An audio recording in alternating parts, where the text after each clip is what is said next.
Microeconomics is a branch of economics that studies the behavior of individuals and small impacting organizations in making decisions on the allocation of limited resources. Typically, it applies to markets where goods or services are bought and sold.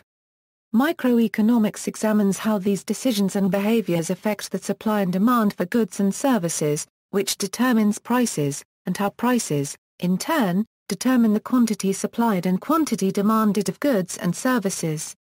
This is in contrast to macroeconomics, which involves the sum total of economic activity, dealing with the issues of growth, inflation, and unemployment. Microeconomics also deals with the effects of national economic policies on the aforementioned aspects of the economy. Particularly in the wake of the Lucas critique, much of modern macroeconomic theory has been built upon microfoundations that is based upon basic assumptions about micro-level behavior. One of the goals of microeconomics is to analyze market mechanisms that establish relative prices amongst goods and services and allocation of limited resources amongst many alternative uses. Microeconomics analyzes market failure, where markets fail to produce efficient results, and describes the theoretical conditions needed for perfect competition. Significant fields of study in microeconomics include general equilibrium, markets under asymmetric information, choice under uncertainty, and economic applications of game theory. Also considered is the elasticity of products within the market system. Assumptions and definitions. The fundamentals of microeconomics lies in the analysis of the preference relations. Preference relations are defined simply to be a set of different choices that an actor can choose that actors can also compare between any two bundles of choices in order to analyze the problem further. The assumption of transitivity is added to the mix. These two assumptions of completeness and transitivity that are imposed upon the preference relations are what is termed rationality. Microeconomic analysis are conducted mainly through imposition of additional constraints on the preference relations or even relaxation of the above stated assumptions, although such relaxation makes the problem much harder to analyze. The theory of supply and demand usually assumes that markets are perfectly competitive. This implies that there are many buyers and sellers in the market and none of them have the capacity to significantly influence prices of goods and services. In many real-life transactions, the assumption fails because some individual buyers or sellers have the ability to influence prices. Quite often, a sophisticated analysis is required to understand the demand-supply equation of a good model. However, the theory works well in situations meeting these assumptions. Mainstream economics does not assume a priori that markets are preferable to other forms of social organization. In fact, much analysis is devoted to cases where so-called market failures lead to resource allocation that is suboptimal by some standard. In such cases, economists may attempt to find policies that avoid waste either directly by government control, indirectly by regulation that induces market participants to act in a manner consistent with optimal welfare, or by creating missing markets to enable efficient trading where none has previously existed. This is studied in the field of collective action and public choice theory. Optimal welfare usually takes on a Paretian norm, which in its mathematical application of Caldera-Hicks method. This can diverge from the utilitarian goal of maximizing utility because it does not consider the distribution of goods between people. Market failure in positive economics is limited in implications without mixing the belief of the economist and their theory. The demand for various commodities by individuals is generally thought of as the outcome of a utility-maximizing process, with each individual trying to maximize their own utility under a budget constraint and a given consumption set. Microeconomic topics. The study of microeconomics involves several key areas: demand, supply, and equilibrium. Supply and demand is an economic model of price determination in a market. It concludes that in a competitive market, the unit price for a particular good will vary until it settles at a point where the quantity demanded by consumers will equal the quantity supplied by producers, resulting in an economic equilibrium for price and quantity. Measurement of elasticities. Elasticity is the measurement of how responsive an economic variable is to a change in another variable. Elasticity can be quantified as the ratio of the percentage change in one variable to the percentage change in another variable, when the latter variable has a causal influence on the former. It is a tool for measuring the responsiveness of a variable, or of the function that determines it, to changes in causative variables in a unitless way. Frequently used elasticities include price elasticity of demand, price elasticity of supply, income elasticity of demand, elasticity of substitution between factors of production and elasticity of intertemporal substitution. Consumer demand theory. Consumer demand theory relates preferences for the consumption of both goods and services to the consumption expenditures. Ultimately, this relationship between preferences and consumption expenditures is used to relate preferences to consumer demand curves. The link between personal preferences, consumption and the demand curve is one of the most closely studied relations in economics. It is a way of analyzing how consumers may achieve equilibrium between preferences and expenditures by maximizing utility subject to consumer budget constraints. Theory of production. Production theory is the study of production, or the economic process of converting inputs into outputs. Production uses resources to create a good or service that is suitable for use, gift-giving in a gift economy, or exchange in a market economy. This can include manufacturing, storing, shipping, and packaging. Some economists define production broadly as all economic activity other than consumption. They see every commercial activity other than the final purchase as some form of production. Costs of production. The cost of production theory of value is the price of an object or condition is determined by the sum of the cost of the resources that went into making it. The cost can comprise any of the factors of production: labor, capital, land. Technology can be viewed either as a form of fixed capital or circulating capital. Perfect competition. Perfect competition describes markets such that no participants are large enough to have the market power to set the price of a homogeneous product. An example is a perfect monopoly. A monopoly plus polyn I euro I per mil I micro I 1/2 exists when a single company is the only supplier of a particular commodity. Oligopoly. An oligopoly is a market form in which a market or industry is dominated by a small number of sellers. Oligopolies can result from various forms of collusion which reduce competition and lead to higher costs for consumers. Market structure. The market structure can have several types of interacting market systems. Different forms of markets is a feature of capitalism, and advocates of socialism often criticize markets and aim to substitute markets with economic planning to varying degrees. Competition is the regulatory mechanism of the market system. Monopolistic competition, also called competitive market, where there is a large number of firms, each having a small proportion of the market share and slightly differentiated products. Oligopoly, in which a market is run by a small number of firms that together control the majority of the market share. Duopoly, a special case of an oligopoly with two firms. Monopsony, when there is only one buyer in a market. Oligopsony, a market where many sellers can be present but meet only a few buyers. Monopoly, where there is only one provider of a product or service.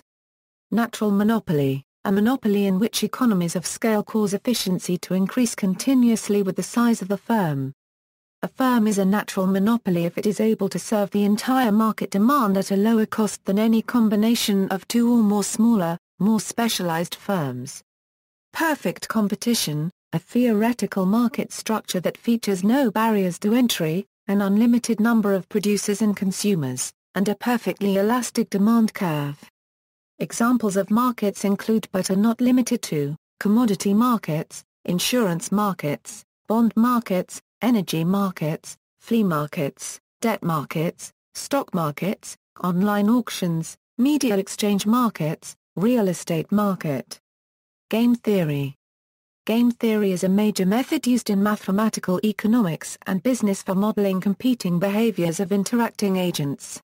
Applications include a wide array of economic phenomena and approaches, such as auctions, bargaining, mergers and acquisitions pricing, fair division, duopolies, oligopolies, social network formation, agent-based computational economics, general equilibrium, mechanism design, and voting systems, and across such broad areas as experimental economics, behavioral economics, information economics, industrial organization, and political economy. Labor economics. Labor economics seeks to understand the functioning and dynamics of the markets for wage labor. Labor markets function through the interaction of workers and employers. Labor economics looks at the suppliers of labor services, the demands of labor services, and attempts to understand the resulting pattern of wages, employment, and income. In economics, labor is a measure of the work done by human beings. It is conventionally contrasted with such other factors of production as land and capital. There are theories which have developed a concept called human capital, although there are also counterposing macroeconomic system theories that think human capital is a contradiction in terms. Welfare economics. Welfare economics is a branch of economics that uses microeconomic techniques to evaluate well-being from allocation of productive factors as to desirability and economic efficiency within an economy, often relative to competitive general equilibrium. It analyzes social welfare, however measured, in terms of economic activities of the individuals that compose the theoretical society considered. Accordingly, individuals, with associated economic activities, are the basic units for aggregating to social welfare, whether of a group, a community, or a society, and there is no social welfare apart from the welfare associated with its individual units. Economics of information.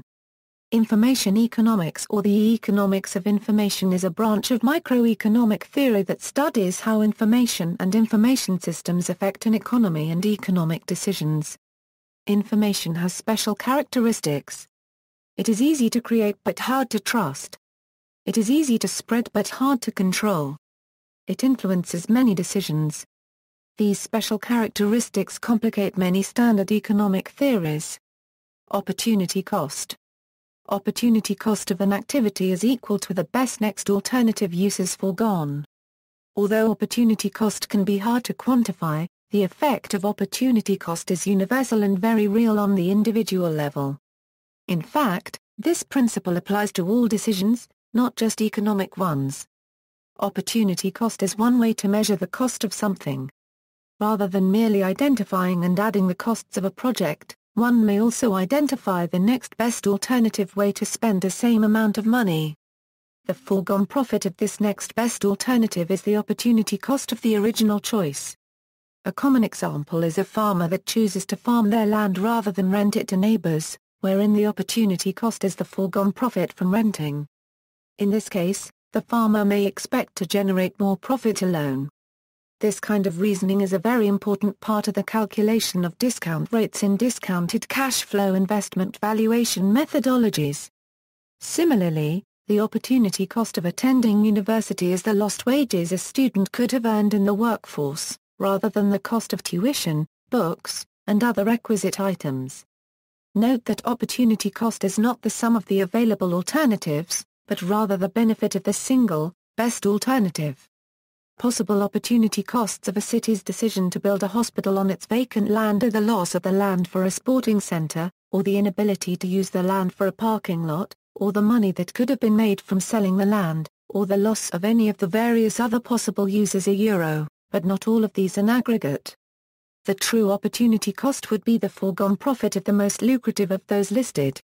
One question that arises here is how to determine a money value for each alternative to facilitate comparison and assess opportunity cost, which may be more or less difficult depending on the things we are trying to compare. For example, many decisions involve environmental impacts whose monetary value is difficult to assess because of scientific uncertainty. Valuing a human life or the economic impact of an Arctic oil spill involves making subjective choices with ethical implications. It is imperative to understand that no decision on allocating time is free. No matter what one chooses to do, they are always giving something up in return. An example of opportunity cost is deciding between going to a concert and doing homework. If one decides to go to the concert, then they are giving up valuable time to study, but if they choose to do homework, then the cost is giving up the concert. Any decision in allocating capital is likewise There is an opportunity cost of capital, or a hurdle rate, defined as the expected rate one could get by investing in similar projects on the open market. Opportunity cost is vital in understanding microeconomics and decisions that are made. Applied microeconomics. Applied microeconomics includes a range of specialized areas of study, many of which draw on methods from other fields. Industrial organization examines topics such as the entry and exit of firms, innovation, and the role of trademarks. Labor economics examines wages, employment, and labor market dynamics. Financial economics examines topics such as the structure of optimal portfolios, the rate of return to capital, econometric analysis of security returns, and corporate financial behavior. Public economics examines the design of government tax and expenditure policies and economic effects of these policies. Political economy examines the role of political institutions in determining policy outcomes. Health economics examines the organization of healthcare systems, including the role of the healthcare workforce and health insurance programs. Urban economics, which examines the challenges faced by cities, such as sprawl, air and water pollution, traffic congestion, and poverty, draws on the fields of urban geography and sociology. Law and economics applies microeconomic principles to the selection and enforcement of competing legal regimes and their relative efficiencies. Economic history examines the evolution of the economy and economic institutions, using methods and techniques from the fields of economics, history, geography, sociology, psychology, and political science. Development, traditional marginalism. The modern field of microeconomics arose as an effort of neoclassical economics school of thought to put economic ideas into mathematical mode. An early attempt was made by Antoine-Augustin Cournot in researches on the mathematical principles of the theory of wealth and describing a spring-water duopoly that now bears his name. Later, William Stanley Jevons's theory of political economy, Carl Menger's principles of economics, and La copyright on Walras's elements of pure economics, or the theory of social wealth gave way to what was called the Marginal Revolution. Some common ideas behind those works were models or arguments characterized by rational economic agents maximizing utility under a budget constraint. This arose as a necessity of arguing against the labor theory of value associated with classical economists such as Adam Smith, David Ricardo and Karl Marx. Walras also went as far as developing the concept of general equilibrium of an economy. Alfred Marshall's textbook, Principles of Economics, was published in 1890 and became the dominant textbook in England for a generation.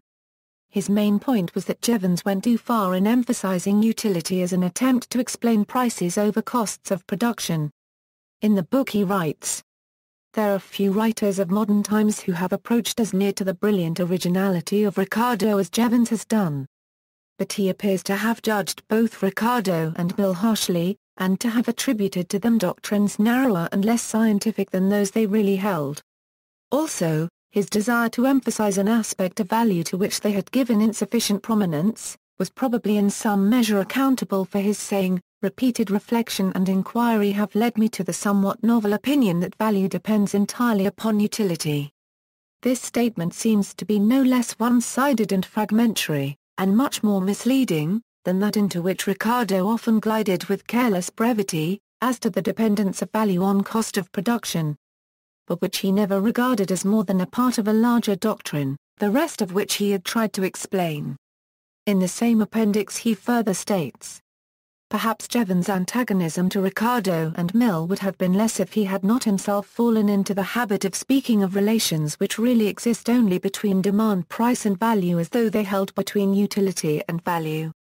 And if he had emphasized as Cournot had done, and as the use of mathematical forms might have been expected to lead him to do, that fundamental symmetry of the general relations in which demand and supply stand to value, which coexists with striking differences in the details of those relations. We must not indeed forget that, at the time at which he wrote, the demand side of the theory of value had been much neglected, and that he did excellent service by calling attention to it and developing it. There are few thinkers whose claims on our gratitude are as high and as various as those of Jevons, but that must not lead us to accept hastily his criticisms on his great predecessors. Marshall's idea of solving the controversy was that the demand curve could be derived by aggregating individual consumer demand curves, which were themselves based on the consumer problem of maximizing utility. The supply curve could be derived by superimposing a representative firm supply curves for the factors of production, and then market equilibrium would be given by the intersection of demand and supply curves. He also introduced the notion of different market periods, mainly short-run and long-run. This set of ideas gave way to what economists call perfect competition, now found in the standard microeconomics texts, even though Marshall himself had stated. The process of substitution, of which we have been discussing the tendencies, is one form of competition. And it may be well to insist again that we do not assume that competition is perfect. Perfect competition requires a perfect knowledge of the state of the market. And though no great departure from the actual facts of life is involved in assuming this knowledge on the part of dealers when we are considering the course of business in Lombard Street, the stock exchange, or in a wholesale produce market, it would be an altogether unreasonable assumption to make when we are examining the causes that govern the supply of labor in any of the lower grades of industry. For if a man had sufficient ability to know everything about the market for his labor, he would have too much to remain long in a low grade. The older economists, in constant contact as they were with the actual facts of business life, must have known this well enough. But partly for brevity and simplicity, partly because the term free competition had become almost a catchword, partly because they had not sufficiently classified and conditioned their doctrines, they often seemed to imply that they did assume this perfect knowledge. An early formulation of the concept of production functions is due to Johann Heinrich von der One-Korten, which presented an exponential version of it. The standard Cobbe-Douglas production function found in microeconomics textbooks refers to a collaborative paper between Charles Cobb and Paul Douglas published in 1928 in which they analyzed U.S. manufacturing data using this function as the basis of a regression analysis for estimating the relationship between inputs and output. This discussion takes place through the concept of marginal productivity.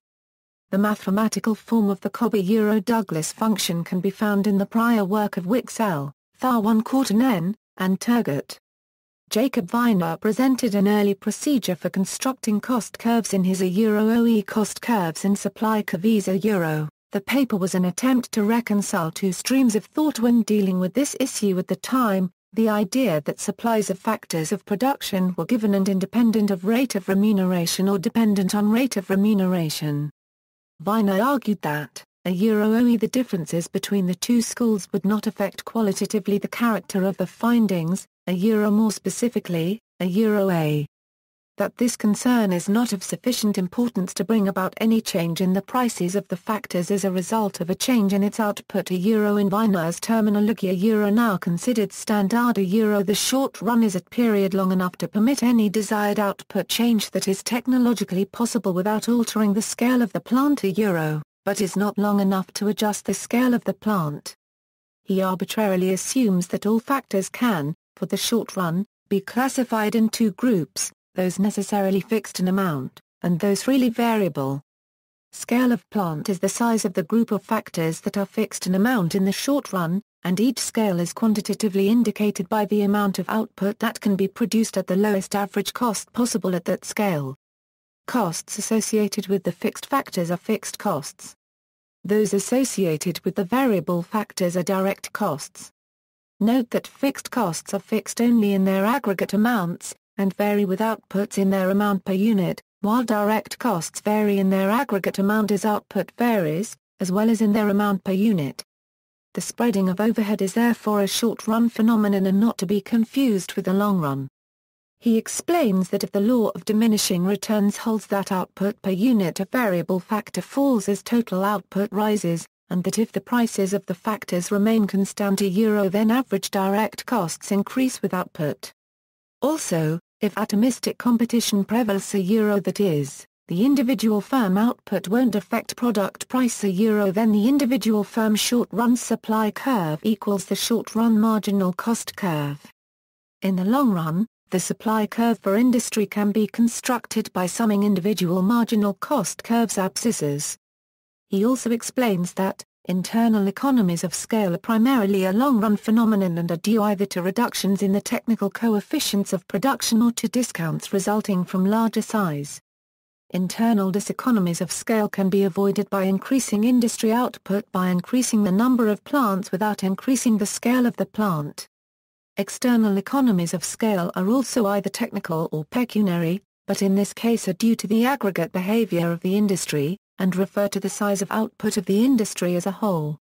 External diseconomies of scale may occur if as industry output rises the unit price of factors and materials rises as well due to increasing competition for inputs with other industries. It should be made clear that these long-run results only hold if producers are rational actors, that is able to optimize their production so as to have an optimal scale of plant. Imperfect competition and game theory. In 1929 Harold Hotelling published Stability in Competition addressing the problem of instability in the classic Cournot model. Bertrand criticized it for lacking equilibrium for prices as independent variables, and Edgeworth constructed a dual monopoly model with correlated demand which also lacked stability. Hotelling proposed that demand typically varied continuously for relative prices, not discontinuously as suggested by the later authors. Following Sraffa, he argued for the existence with reference to each seller of groups who will deal with him instead of his competitors in spite of difference in price. He also noticed that traditional models that presumed the uniqueness of price in the market only made sense if the commodity was standardized and the market was a point, akin to a temperature model in physics. Discontinuity in heat transfer inside a body would lead to instability. To show the point, he built a model of market located over a line with two sellers in each extreme of the line, in this case maximizing profit for both sellers leads to a stable equilibrium. From this model also follows that if a seller is to choose the location of his store so as to maximize his profit, he will place his store the closest to his competitor. The sharper competition with his rival is offset by the greater number of buyers he has an advantage. He also argues that clustering of stores is wasteful from the point of view of transportation costs and that public interest would dictate more spatial dispersion. A new impetus was given to the field when around 1933 Joan Robinson and Edward H. Chamberlain published respectively, The Economics of Imperfect Competition and the Theory of Monopolistic Competition, introducing models of imperfect competition. Although the monopoly case was already exposed in Marshall's Principles of Economics and Cournot had already constructed models of duopoly and monopoly in 1838, a whole new set of models grew out of this new literature. In particular, the monopolistic competition model results in a non-efficient equilibrium. Chamberlain defined monopolistic competition as challenged a traditional viewpoint of economics that competition and monopoly are alternatives and that individual prices are to be explained in terms of one or the other. He continues, by contrast it is held that most economics situations are composite of both competition and monopoly, and that, wherever this is the case, a false view is given by neglecting either one of the two forces and regarding the situation as made up entirely of the other. Later, some market models were built using game theory, particularly regarding oligopolies. A good example of how microeconomics started to incorporate game theory is the Stackelberg competition model published in 1934, which can be characterized as a dynamic game with a leader and a follower, and then be solved to find a Nash equilibrium. William Baumol provided in his 1977 paper the current formal definition of a natural monopoly where a Euro-an industry in which multiform production is more costly than production by a monopoly mathematically this equivalent to subadditivity of the cost function. He then sets out to prove 12 propositions related to strict economies of scale, ray average costs, ray concavity and trans-ray convexity. In particular, strictly declining ray average cost implies strict declining ray subadditivity. Global economies of scale are sufficient but not necessary for strict ray subadditivity. In 1982 paper Baumol defined a contestable market as a market where entry is absolutely free and exit absolutely costless, freedom of entry in Stigler sense, the incumbent has no cost discrimination against entrants. He states that a contestable market will never have an economic profit greater than zero when in equilibrium, and the equilibrium will also be efficient. According to Baumol, this equilibrium emerges endogenously due to the nature of contestable markets. That is, the only industry structure that survives in the long run is the one which minimizes total costs. This is in contrast to the older theory of industry structure, since not only industry structure is not exogenously given, but equilibrium is reached without ad hoc hypotheses on the behavior of firms, say using reaction functions in a duopoly. He concludes the paper commenting that regulators that seek to impede entry and/or exit of firms would do better to not interfere if the markets in question resembles a contestable market. Externalities and market failure. In 1937, The Nature of the Firm was published by Kuss, introducing the notion of transaction costs, which explained why firms have an advantage over a group of independent contractors working with each other. The idea was that there were transaction costs in the use of the market, search and information costs, bargaining costs, etc., which give an advantage to a firm that can internalize the production process required to deliver a certain good to the market. A related result was published by Coase in his The Problem of Social Cost which analyzes solutions of the problem of externalities through bargaining, in which he first describes a cattle herd invading a farmer's crop and then discusses four legal cases: Sturgis v. Bridgman, Cook v. Forbes, Bryant v. Lejever, and Bass v. Gregory. He then states, in earlier sections, when dealing with the problem of rearrangement of legal rights through the market, it was argued that such a rearrangement would be made through the market whenever this would lead to an increase in the value of production. But this assumed costless market transactions. Once the costs of carrying out market transactions are taken into account, it is clear that such rearrangement of rights will only be undertaken when the increase in the value of production consequent upon the rearrangement is greater than the costs which would be involved in bringing it about. When it is less, the granting of an injunction or the liability to pay damages may result in an activity being discontinued which would be undertaken if market transactions were costless. In these conditions, the initial delimitation of legal rights does have an effect on the efficiency with which the economic system operates. One arrangement of rights may bring about a greater value of production than any other. But unless this is the arrangement of rights established by the legal system, the costs of reaching the same result by altering and combining rights through the market may be so great that this optimal arrangement of rights, and the greater value of production which it would bring, may never be achieved. This then becomes relevant in context of regulations. He argues against the Pigovian tradition. The problem which we face in dealing with actions which have harmful effects is not simply one of restraining those responsible for them. What has to be decided is whether the gain from preventing the harm is greater than the loss which would be suffered elsewhere as a result of stopping the action which produces the harm. In a world in which there are costs of rearranging the rights established by the legal system, the courts, in cases relating to nuisance, are, in effect, making a decision on the economic problem and determining how resources are to be employed. It was argued that the courts are conscious of this and that they often make, although not always in a very explicit fashion, a comparison between what would be gained and what lost by preventing actions which have harmful effects. But the delimitation of rights is also the result of statutory enactments. Here we also find evidence of an appreciation of the reciprocal nature of the problem. While statutory enactments add to the list of nuisances, action is also taken to legalize what would otherwise be nuisances under the common law. The kind of situation which economists are prone to consider as requiring government action is, in fact, often the result of government action. Such action is not necessarily unwise. But there is a real danger that extensive government intervention in the economic system may lead to the protection of those responsible for harmful being carried too far. This period also marks the beginning of mathematical modeling of public goods with Samuelson's The Pure Theory of Public Expenditure. In it he gives a set of equations for efficient provision of public goods, now known as the Samuelson condition. He then gives a description of what is now called the free rider problem. However, no decentralized pricing system can serve to determine optimally these levels of collective consumption. Other kinds of voting, or signaling, would have to be tried.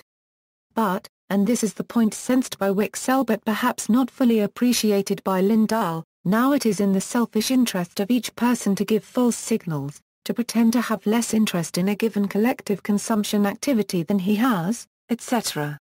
Around the 1970s the study of market failures again came into focus with the study of information asymmetry.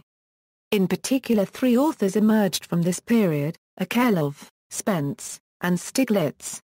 Akerlof considered the problem of bad quality cars driving good quality cars out of the markets in his classic OE the market for lemons because of the presence of asymmetrical information between buyers and sellers. Spence explained that signaling was fundamental in the labor market, because since employers can't know beforehand which candidate is the most productive, a college degree becomes a signaling device that a firm uses to select new personnel. A synthesizing paper of this era is OE Externalities in Economies with Imperfect Information and Incomplete Markets by Stiglitz and Greenwald. The basic model consists of households that maximize a utility function, firms that maximize profit and a government that produces nothing, collects taxes, and distributes the proceeds.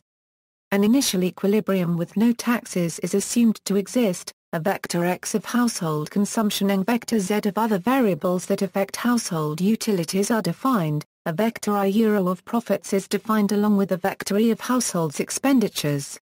Since the envelope theorem holds, if the initial non-taxed equilibrium is para-2-optimal, then it follows that the dot products I and B must equal each other. They state, except in the special case where I and B exactly cancel each other out, the existence of these externalities will make the initial equilibrium inefficient and guarantee the existence of welfare-improving tax measures. One application of this result is to the already mentioned market for lemons, which deals with adverse selection. Households buy from a pool of goods with heterogeneous quality considering only average quality. Since in general the equilibrium is not efficient, any tax that raises average quality is beneficial. Other applications were considered by the authors, such as tax distortions, signaling, screening, moral hazard, incomplete markets, Q rationing, unemployment and rationing equilibrium. Behavioral economics.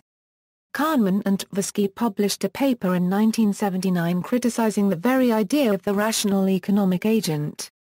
The main point is that there is an asymmetry in the psychology of the economic agent that gives a much higher value to losses than to gains. This article is usually regarded as the beginning of behavioral economics and has consequences particularly regarding the world of finance. The author summed the idea in the abstract as follows. In particular, people underweight outcomes that are merely probable in comparison with outcomes that are obtained with certainty. This tendency, called certainty effect, contributes to risk aversion in choices involving sure gains and to risk-seeking in choices involving sure losses. In addition, people generally discard components that are shared by all prospects under consideration. This tendency, called the isolation effect, leads to inconsistent preferences when the same choice is presented in different forms. Great Recession and executive compensation. More recently, the Great Recession and the ongoing controversy on executive compensation brought the principal agent problem again to the center of debate, in particular regarding corporate governance and problems with incentive structures. References. Further reading. External links. Open Source Introduction to Microeconomics by Preston McAfee California Institute of Technology, amosweb.com homepage Online Economics Dictionary, XLab, a collaborative microeconomics and social sciences research laboratory. Microeconomics the role of microeconomics in supporting the social fabric of macroeconomies, simulations in microeconomics, http, Media Lanica du Martinez Microhistory YHTML A brief history of microeconomics.